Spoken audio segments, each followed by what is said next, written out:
Welcome to Mary's Eclectic Interests. Today I'm preparing spaghetti cheese toast, and this is for a Cooking for One cookbook. Now I can tell you right now that spaghetti, 3 to 4 ounces of spaghetti, is more than enough for me to have 2 meals. So here we have our 3 to 4 ounces of cooked or uncooked spaghetti, and I know it because yes, I have one of these little cheat things. Has all these little holes in it, and it tells me to go into this hole, and this means, whoops, my spaghetti doesn't want to go in there. It means that I have 4 ounces. This one here is a 2 ounce and it goes up. So this is the 4 ounce, and it's not quite 4 ounces, but it's enough for me.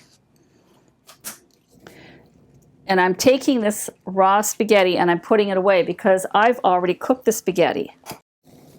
So here's my cooked spaghetti. Okay. Oops. We're just going to put this back here. So here we have, it says you're supposed to use 2 slices of bacon. I've already cooked my bacon, and I can tell you right now that is not 2 slices of bacon. That's 4. I love bacon, and so I'm putting extra bacon in. And you don't want to get it, I like my bacon crispy, you know, almost crisp, but not, you can tell. Here you can see that it's crispy, but it's not overly crispy. It's not going to just crumble. And because I did do this ahead of time, I took the bacon grease. Yes, we need bacon grease. I told you this is a bacon dish. I love bacon.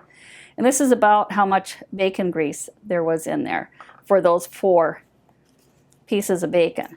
Now for you, when you're doing this, you'll probably do the bacon and you'll have the grease there. So watch your grease. If you don't like a lot of grease, get rid of a little bit. Don't get rid of a whole lot, but because you have all this spaghetti that this whole thing's going to go on. For this recipe, you need 3 to 4 ounces of uncooked thin spaghetti, which I've already cooked, and it's in the back here. 2 slices of bacon cut in 1/2 pieces, and you're going to remove the bacon, but you're going to leave the bacon grease from those 2 slices of bacon. Now I'm doing this different because I like bacon.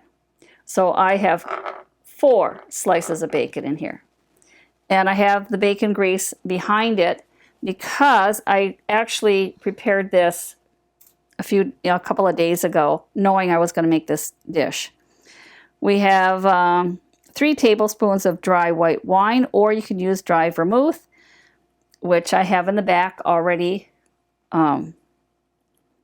measured out. Next, we have an egg, and I'll be beating that egg, so it'll be a well-beaten egg. And 2 tablespoons grated Parmesan cheese or Romano cheese. I always use Parmesan. And you can get that already grated at your store if you don't want to do it yourself.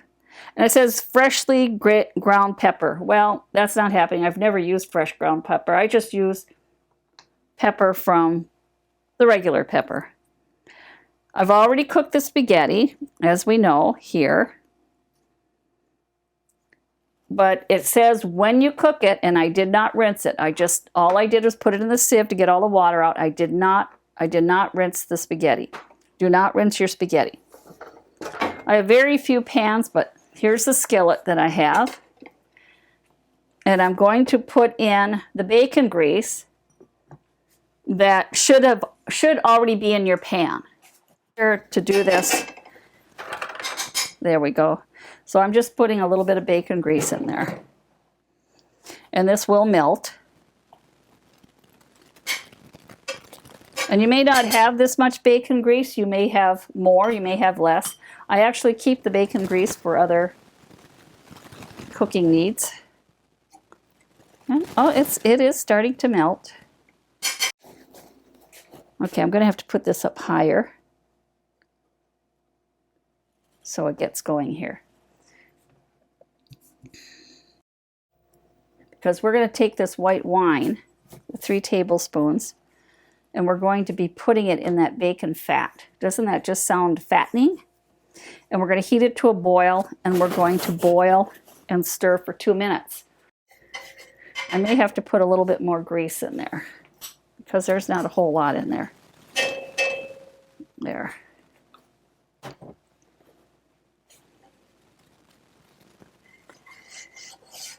Now this is 2 meals for me, but I'm assuming if you're a man or somebody with a larger appetite, there we go, you can get this all down. Actually, I have eaten this whole dish when I've been really, really hungry. Let's say I was outside working out in the yard or something like that, and I come in, and it's a real easy thing to make. The reason it's taking a little longer is because I have to heat this pan up, which normally would already be heated up. And I may even, and I happen to like Parmesan cheese, so don't be surprised if I go and get another, some more Parmesan cheese. I've done that more than once. Because that has to come to a boil when I put this wine in it.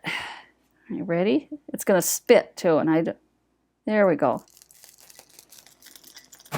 And you have to keep moving it around.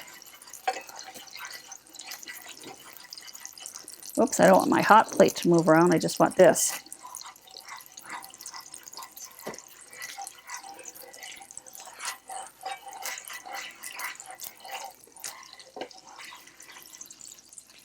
I'm going to turn it down to medium heat.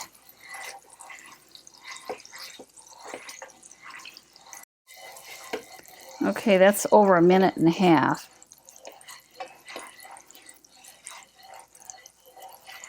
And I don't want to lose any of this because there's a lot of stuff we're going to be doing here. Okay, that's about, I'm just doing 1001 and 1002. Okay, I think that's about 2 minutes. Now I'm going to put all of this pasta in here. It says use thin pasta, but I use whatever pasta I want or have on hand. All right, the pasta, and what you want is all that bacon grease and the wine to get on your pasta. I don't normally do the full 4 ounces. I usually just do probably 3.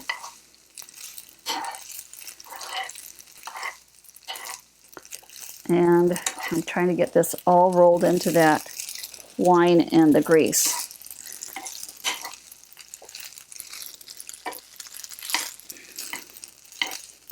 All right, now we're going to, I forgot to, yeah, let's not burn that. Watch that for me, people. All right, I had to go and get this. And I'm going to put this down a little bit. That's all mixed in. So what I want to put in here now is my egg.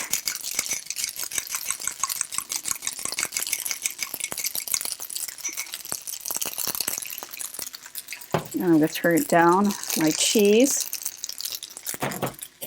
and my bacon, which I said I used a lot of it because I like bacon. And this is, well, it's not burning. I'm fast enough. Whoops. And you're going to keep tossing it until that egg gets cooked and the cheese goes around.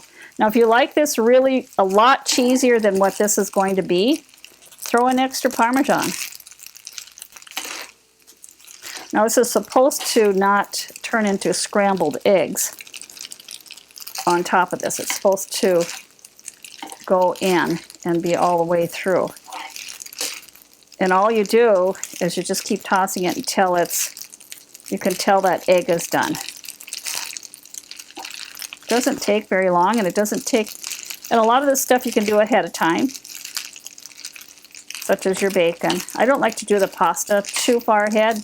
I just made, it was still hot when I put it in here. All right, now you can't tell me one person's going to eat this. It is huge. So I'm just going to eat part of this. I have taken this dish and taken part of it to work and just zapped it in the microwave. So here we have our spaghetti cheese toss. Now I'm going to take this off of here because I don't want it to cook anymore. It's done.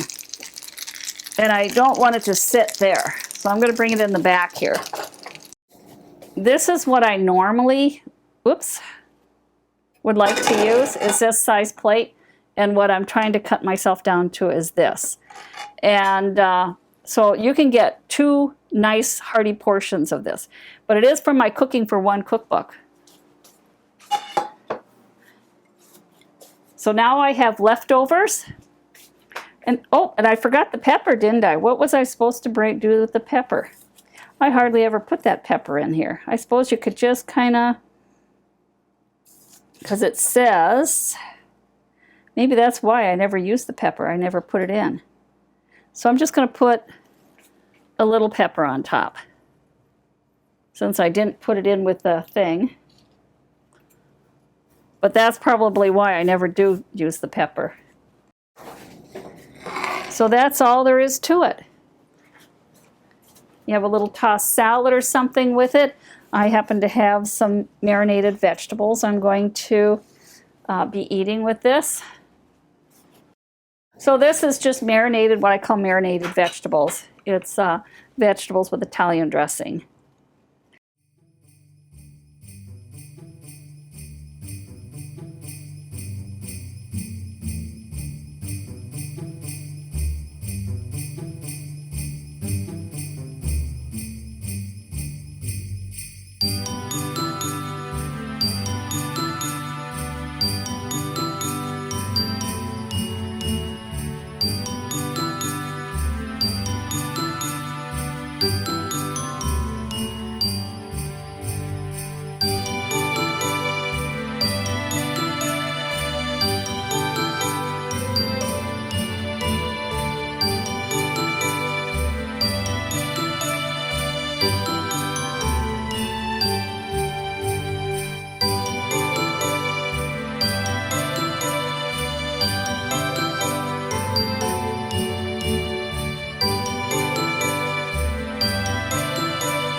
Today I'm preparing with the marinated raw vegetables, and all you need for that is celery, broccoli, cauliflower, carrots, red onion, and grape tomatoes.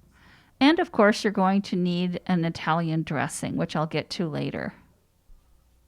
When I buy vegetables and bring them home from the store, even if they say they've been washed, I don't care. I will take out a pan and put a little bit of white vinegar in it and a little bit of dish soap, and wash them all out and thoroughly rinse them prior to use. Normally I make this dish for larger functions. I usually use this 8-quart container. And as of late, I haven't been going to any family functions, but I have been volunteering over here at CCX. And so whenever I had a show here on premise, I would try to do 2 shows in a day, so I'd be here all afternoon, and I would bring this dish to feed my crew, my guests, and all of the paid staff that help us out over at CCX, and everybody seemed to like it. And so I was making it probably once a month. And it was well received, and I didn't have to worry about it. I could just let it set out on the table. I'd go and put the lid on, so they would take the lid on and off. Now, as you see, I am cutting up the cauliflower, and you'll notice I'm cutting it quite small. The one thing I dislike are these really large, such as this broccoli one that I'm showing you here. It's so large that if you're at a family reunion or anything, they're hard to eat. Make them small like the cauliflower. And then this way, too, it's easier for children to eat, and you're not sitting there trying to cut it with a plastic fork or something or a plastic knife. It doesn't work out real well. So I do cut them up extremely small, and I don't cut the grape tomatoes in half or anything. I leave them whole. And I also, especially if it's for a family function, I'll cut the red onion in large circles. I'll try to do them thin, but in a whole circle, so that those who don't like onions can easily pick them out. When I made an 8-quart container, I was buying the largest cauliflower I could get, and I knew certain people like carrots, so I'd buy more of those. I didn't do so much with the tomatoes, and the tomatoes you can leave in or out. As a matter of fact, for many years, I never used tomatoes. The original recipe used green pepper. I would advise you not to put green pepper in. This dish stays for several days, and that green pepper will just, it takes it over. The whole thing starts tasting like green pepper. So I eliminated that years ago from the original recipe, and I added in the little grape tomatoes, but only if I was going to serve it within the next day or so. And even then, I didn't cut those tomatoes. So you'll see how I'm going to be putting this together. Right now, I'm going to be making a dish just for myself. You'll see I'm using that little green container. And even this is quite a bit of salad for me, and I will be eating it over the next week. Fortunately, we were having some warm weather, so salad tastes quite good. And don't worry about those little carrots. I realized I had left them on the counter, and they look like they're not any good. They just started drying out a little bit, and that's what happens when the water evaporates that are on the carrots. And the other advantage to this salad is that when I took this to family reunions, there's really nothing in there that I had to worry about. I didn't have to keep it cold. I didn't have to do anything. I just set it out. I did make sure that I do have family members that have food sensitivities and food allergies. I always make sure that when I bring something, I bring the recipe with me and let them know exactly what spices are in there, what kind of oil I'm using, and I set it right there. And that way they can look at it and know if it's safe or not for them. Some people can't have certain spices. And I do know some people can't have certain oils. So I'll put on there that I used a canola oil or I used an olive oil or whatever I did use, and list and have the packet that had the spice packet sitting there. And then that way they can read it and feel safe that they can eat it. Another thing that this is really wonderful for, you can make it, yes, a day ahead of time. It's really, really nice. It's better if it marinates for a day. So I'd go to these family functions, and instead of having to do all of this the day of, I would do it the day before. And I got quite good at and quite fast at cutting all of these down. I could do that huge 8-quart thing probably in an hour, and that's making the dressing and everything. And then you just put it in your refrigerator, and the next day you take it, put maybe some ice packs around it, and you're off and running. If you're taking it to another home, you can just, I don't even worry about it. It doesn't have to go in the fridge. I just let it sit on the counter. It's usually so big you can't get it into a refrigerator anyway. The size that I like is on the left-hand side. That's what I consider a grape tomato. They called these grape tomatoes, but they were much larger than the normal, what I usually see in the stores, which are very, very small, the size of a grape. And those I would just throw in, and they were perfect mouth size. And these are going to be a little harder. If somebody gets this on their plate, they're going to have to cut them.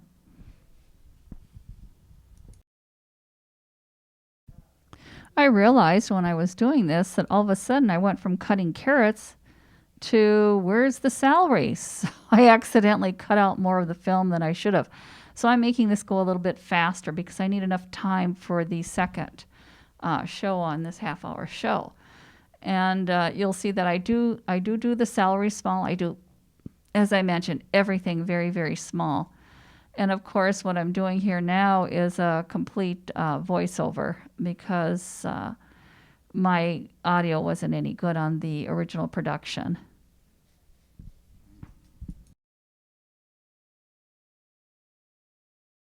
The next thing I'll be doing is cutting that red onion.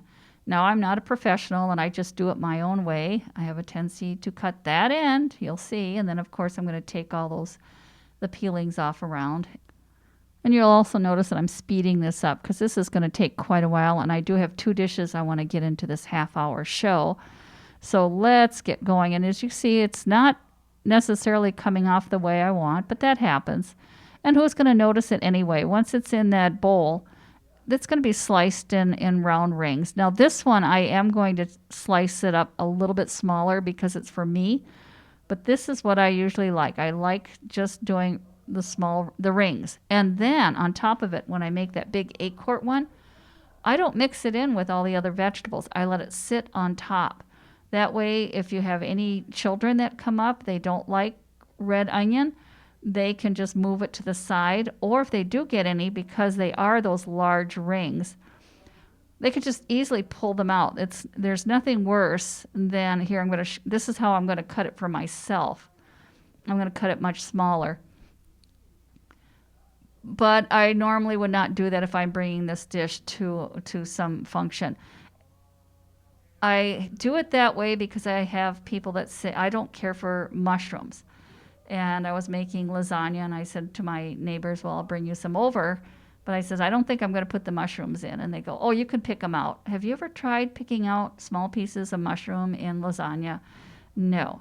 So I did get even with them. I did put mushrooms in, but I chopped them up so fine that I won't even notice them. But this is what I do, as you notice, and there's the difference. See how small those are? Those are so hard to pick out of a salad, and that's why I like to leave them in that great big ring format. So I did a little cleanup there, and all that's left are the onions and the tomatoes, and I'm not going to put those in yet. This is the dressing that I'm going to be using. It's called Good Season Zesty Italian. It must be the zesty. If you don't get the zesty, there's no zest. All we have to do is follow the package instructions. And as you can see, I've put a few things out. We'll need apple cider vinegar. I'm using canola oil just because I know it's a lightweight oil. You want a light tasting oil. Nothing heavy, or it's going to take, as I mentioned earlier, it's going to take over your vegetables. And water. And FYI, that big 8-quart container, that takes about 4 packets of that type of dressing. And normally when I make this dressing, I will make it in a blender. And that's because I want to make it into almost a creamy Italian so it won't separate on me. What I'm doing now is because I'm making only 1 packet of dressing, I'm going to use my little Ninja and just make a small batch. So here we go with the dressing. Okay, all I'm putting in is the 1/4 cup of apple cider vinegar. And then I'll put in the 3 tablespoons of water, topped off with 1/2 cup of canola oil. And then on top of that, I'm going to put, of course, the season packet. I'll empty that in there. Okay, the next thing I'm going to do is put, as you notice, everything's in the Ninja. Now make sure you put that cover on very securely. I have made that mistake before where I didn't tighten it quite enough. Now my Ninja is over on the other side of the kitchen, and I'm not going to move it. So I'm just going to go over and bring it there and process it and then come back. And I'm going to pulse it.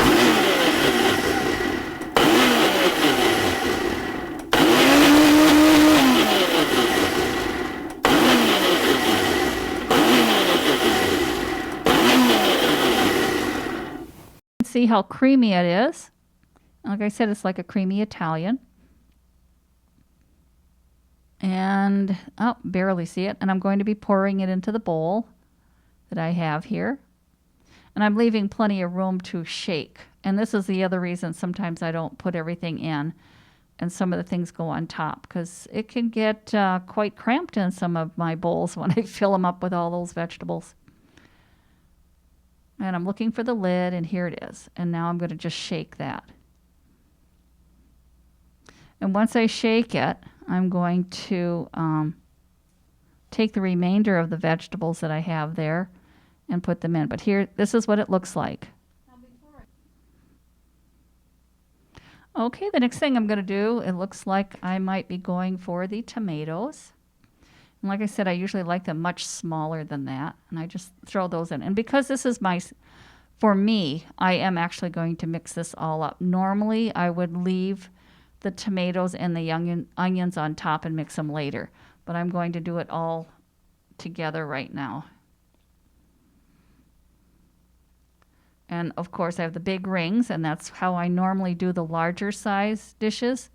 so that people can pull them out if they don't like it. And that's what I do. I just put it on the top as a decoration. So now, as you notice, I'm just throwing in the last of the onions. And this is going to be a little hard to shake because of not only the form, the bowl. I like a flatter bowl. It's easier to mix, but this one is the old Tupperware lettuce container, and I find more different reasons or different ways of using that besides putting lettuce in it, and this is one of them. You can burp it, and it'll stay a little longer. So here we go, and I'm going to show it to you in a second here. And here we go. We're finished.